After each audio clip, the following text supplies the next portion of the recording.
can you see the screen now? Yes. Yeah, okay. So with CELPIP reading, what I've done is I've gone to the CELPIP website, and then under, they have the two choices, CELPIP General or the CELPIP Listening Speaking General. So under here, when you click on it, it just gives you a bit more details. And I'll go down here where it has explanation about the format. So under reading, so you maybe just saw as I skimmed down through there, but they have the listening, reading, writing, speaking. So under reading, you have about 55 to 60 minutes, and they have several sections. So there's a quick practice test, which is usually just one question with a short paragraph. And then the questions they have is similar to the time you get for that section. So when you have in set part 1, you have 11 questions, you have about 11 or 12 minutes to answer. In part 2, you have 8 questions and 8 or 9 minutes. Part 3, 9 questions, you have 9 or 10 minutes. In part 4, which is a bit harder, there's 10 questions. There you will get a bit more time. So it might be 12 or 13 or 14 minutes. But there's a clock, a timer countdown. So once it's finished, then you have to go to the next section. You don't get extra time on each section. So one of the strategies I'll talk about is time management and how do you find information more quickly. But before I do that, I'm going to go over, so I'm just switching to a tab, but this is under free resources. So when you're up in the top right-hand corner under prepare for CELPIP, then, okay, why isn't it going down? There we go. So under free resources, that's the screen that I'm on now on this link. And this is where you have a free practice exam. So if you go to take the sample exam, I'm just going to jump through a bunch of these screens, but I want to start the general practice. And under start, they have practice test A or B. So under A, it says you can go back and review or change your answers, but in the official test, once you've completed a section, you can't go back to it. So you complete it, either you finish ahead of the time they give you or the timer ends, and then they'll take you to the next section from there. And so on the next screen under start, it says complete test, so you can choose listening, reading, writing sections. So I'm going to go to the reading portion here. And I'm just going to jump through this again. You can listen to this on your own, but they have just a quick 50-second overview of getting ready for the exam. And I'm just going to go straight to show you a couple of these choices. So with the practice, as you can see, there's just a quick paragraph, and then there's a question. It's just to help you look at these choices.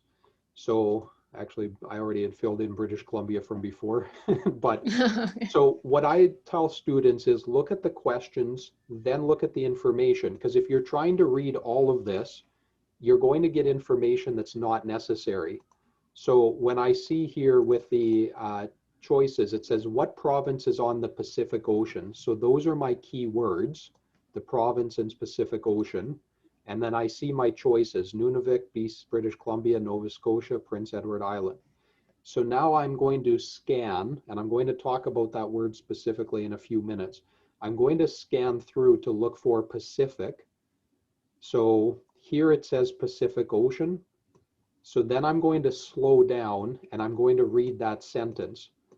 So it says in that sentence, off the west coast of British Columbia is the Pacific Ocean. So which province is on the Pacific Ocean? British Columbia. Okay. So when I find that, I don't have to read the rest because that's going to give me extra information. And you can see my time is almost up. I'm down at 4 or 3 seconds. So I just choose it and then it's going to finish and then it takes me to the next section. Okay. So when you click on the next section, you saw that the screen moved down and moved up. That does it automatically because they want you to be aware it's not just what you're seeing. There's a little bar here that you move all the way down. And so you see both sides. So there's questions 1 to 6, and then there's questions with fill in the blank 7 to 11. So again, what I always tell students, let me just jump over actually and go through the steps. So this is the same for CELPIP or for IELTS, but you need to have a strategy because you have a time limit. And so what I always recommend is you can glance at the information. Oops, where is it here? Like I can glance through this, but if I start reading this, I'm not sure what I'm reading for. And you don't need to read for comprehension at the start.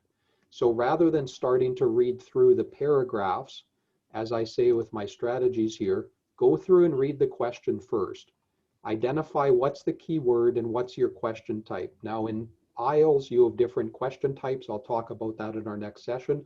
In CELPIP, you just have two. You're going to either have the matching or you're going to like multiple choice, or you're going to have fill in the blank as you go through the different choices. Now, this second point is do the easy questions first. So many times students say, but Mr. Trevor, all the questions are hard. But I disagree. You're going to find, and I'll show you how, I'll help you identify, but you're going to find about 25–30% of questions are easy because they're looking for a name, a number, a detail, just like we did earlier, the province, which is by the Pacific Ocean. So look for those easy questions. So even if you do 1 and then 4 and then 7, and then go back and do 2 and 3 and 5 and 6, that's okay. In school, we used to going through one by one, but during a test, you're trying to do the most right, and that'll tie into points 2 and 3. So because you have a time limit, and you saw there, you have 8 questions, you'll have 8 or 9 minutes. You have 10 questions, you'll have 10 or 11 minutes. So you have about 1 minute per question in the CELPIP exam. So if you're looking for 2 minutes, 3 minutes, 4 minutes for one question, that means it's taking away time from the other choices. So, and like I said, in school, you're trying to get 90%, 100% in your math, your biology, your English, etc.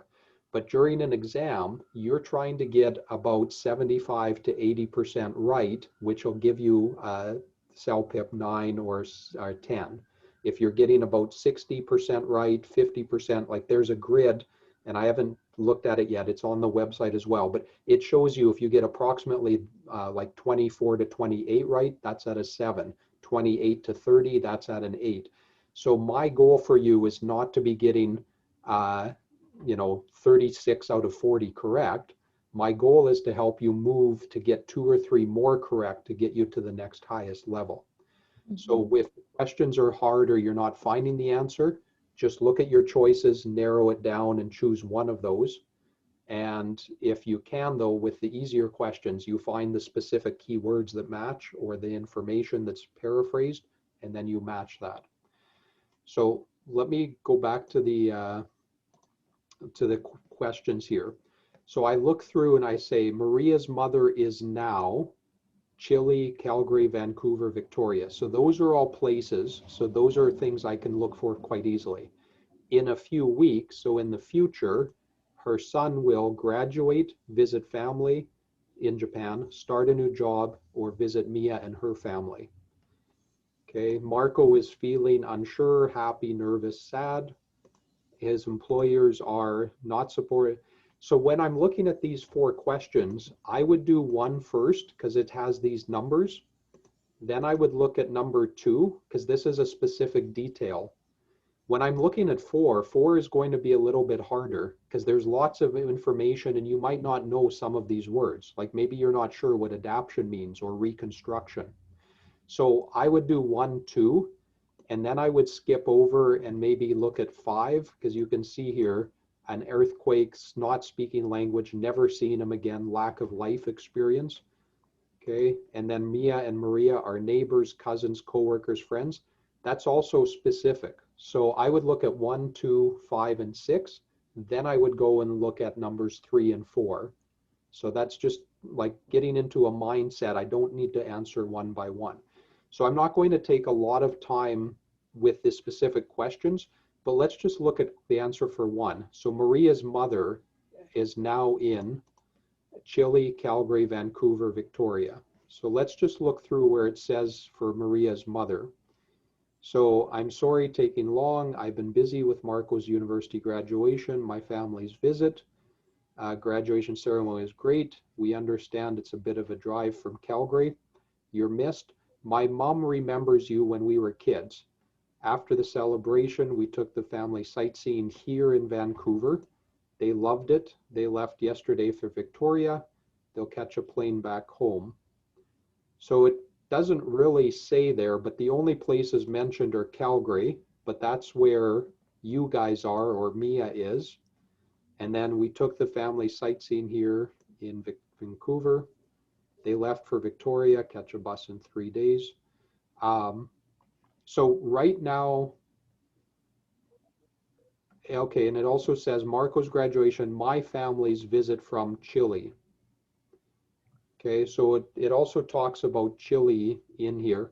So I would guess and choose Chile because the family came from Chile to Canada to visit for the graduation. But then I would still see, if I have time, I'll come back and look at that later. Does that make sense? Yep. Okay. And then in a few weeks, Marco's son will. So now I'm going to look for future tenses. So in the next paragraph, because this paragraph, I didn't read every word, but it's talking about the family activities and vacation. So when we thought things would slow down, Marco broke the news he had accepted a job in Tokyo. He leaves at the end of the month, so that's the future. So in a few weeks, he will graduate, visit his family in Japan, start a new job, visit Mia and her family. So he accepted a job in Tokyo. So he's out of these choices, which would you choose? Start a new job. Start a new job. Yeah, because that's here in this sentence. It doesn't matter so much about Tokyo or where, but he's starting a new job based on those keywords. Okay. Now, let me go back to what I talked a little bit about with the skimming and scanning. So what I've often encouraged students to do, and you can see here, there's 4 areas to build up your reading skills, whether it's for IELTS, CELPIP, or other things. So I encourage students to read freely. This is topics that interest you. Like in school, you often had to read books and novels and different things, but you may or may not have enjoyed it. I didn't like poetry. I didn't like Shakespeare, those plays, but we had to read them. But I loved reading about sports. I loved reading about detective novels or different, world things happening about history. But what I want to focus on here is here with skimming and scanning. So when you're scanning, you're looking very quickly for details. So you're looking and identifying names, places, people, and numbers. So the focus there is, I look at a passage from the newspaper or from a book or something where there's names and numbers. I'm not trying to comprehend and understand that information. I'm just looking for the numbers. So I'll give you a quick example here. This is an article from this website, and it's talking about volcanoes.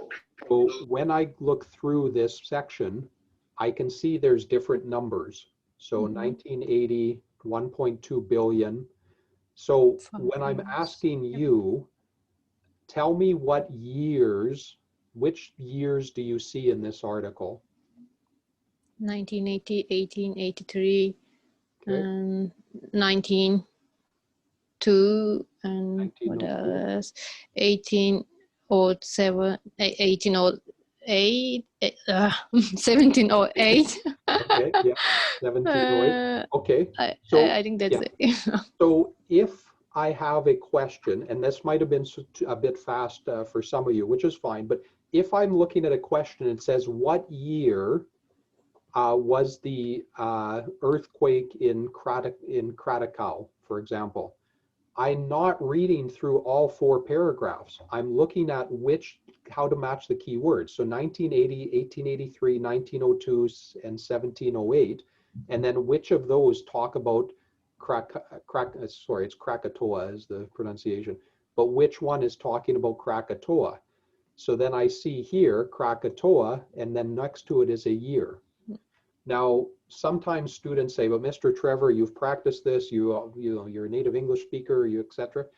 But I often use the illustration with my sister and I. My sister's 4 years older than I am. She excelled in English in high school. She was always getting 90s. I actually only got 75 to 80 in English because of the poetry and Shakespeare and reading literature. I didn't like reading all of that. But over the years, I've been practicing and training to look for numbers, names, details, etc. So by just looking at this, and what I would do if you guys were in a classroom is I would take this and say, okay, go through and circle the numbers and underline the names of people or places. So when you're looking through this section, let's just look at this one in blue, the second paragraph. What are the names of some countries that are in this blue section? Australia, Krakatoa, and that's it. Indonesia. Okay. So you saw, yeah. So Australia, Indonesia, and Krakatoa. Okay. So as a person, right when you first start, you're going to probably be scanning across, and you can do this with any news article. So you look across and you find everything. As you train your eyes, because your eyes are muscles, you can start going in a wavy area so that you're covering a bigger space on the screen and you're able to see a little bit more. So now let's go back to the question and see how this applies. So when I'm looking at our neighbors, cousins, coworkers, and old friends, well, first of all, this is question 6. So I'm not going to look at the first paragraph or even the second paragraph. I want to look towards the end, somewhere in here. And so now I'm going to just be scanning for the words neighbors, cousins, coworkers, or old friends. So step 1, look for numbers and names and places. But after 1 week or 2 weeks, every day, 5 or 10 minutes of scanning and looking for those things, then you start looking for specific words, and then you start advancing in your ability to see and pick out details and information. So if we look at this paragraph specifically, can you identify, are Mia and Maria co-workers, friends, family? I see friends. Okay. Okay, so we have the word friends here. Yeah, that's it. So then I read that sentence carefully. Is this a possible answer? So we're planning a farewell party for friends, and Marco can't imagine not having you, Jason, and Cindy there. So if it's for the friends and they want Mia there, then that looks like that they are friends. Okay, whether they're old friends, it doesn't say, but it shows that they are friends. And it doesn't talk about work. It doesn't talk about relations or family. And it doesn't say that they're living. In fact, we know they're not living because earlier in the first paragraph, it talked about them. It's a bit of a drive from Calgary. So they're not neighbors that are close by. Okay, so there's a few more things that I want to get into more detail, but what I'm going to do is, let me go to the chat. I'm going to send you this document. This document's focus actually is more on IELTS, but the question types are similar and the information is the same for both. And there's links to different places on this document where you can, like you can see here in the middle in blue, there's several different skimming and scanning activities. If students are taking a class with me over 2 or 3 weeks or a month, I also add in and give different information to help them, because this is kind of the key. And when you come, so I think of it like basketball or football or cooking. When you're learning a skill, you learn individual pieces and then you put them all together to make your game or to make the cake or the activity.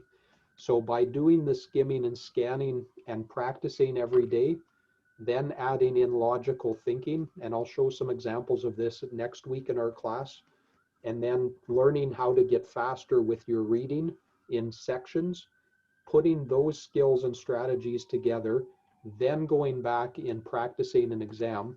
So what I often tell students is practice the skills during the week, and then maybe on Saturday do a practice exam. Then go back and practice the skills, then do a practice exam. And after 3 weeks or a month, then combine the strategies of answering questions like fill in the blank or matching. How do you identify and get those? Those two pieces are what helps you get better in your reading to prepare you for a CELPIP or for the IELTS. Any questions before I end off here? Because we just have 30 minutes and then we go into and we're going to talk about reading. I'll review some of this, but applying it to the IELTS reading in our next section. But any questions that you might have before that? Nope, I think no. Okay. Makes sense for you? Thank you. Okay. Everything is clear. Thank you. Everything is clear? Okay. So I'll just put in the chat box the link. It's also on our website, but what we'll do is similar with the IELTS, but you'll see a little bit of difference because I'll use IELTS passages, but I'll focus still mainly on skimming and scanning activities and looking for that with IELTS questions. And then next week, we'll go into more details of what are the different types of questions with whether it's for CELPIP during our CELPIP session or whether it's for IELTS during our IELTS session. So thank you guys for joining. If you have questions, feel free to send me a Facebook message and then, or join us also with the IELTS. And in 30 minutes is when we'll have our conversation class. So you're welcome to join that as well. Thank you so much. Thank you guys. We'll talk with you guys again. Bye. Okay, bye for now.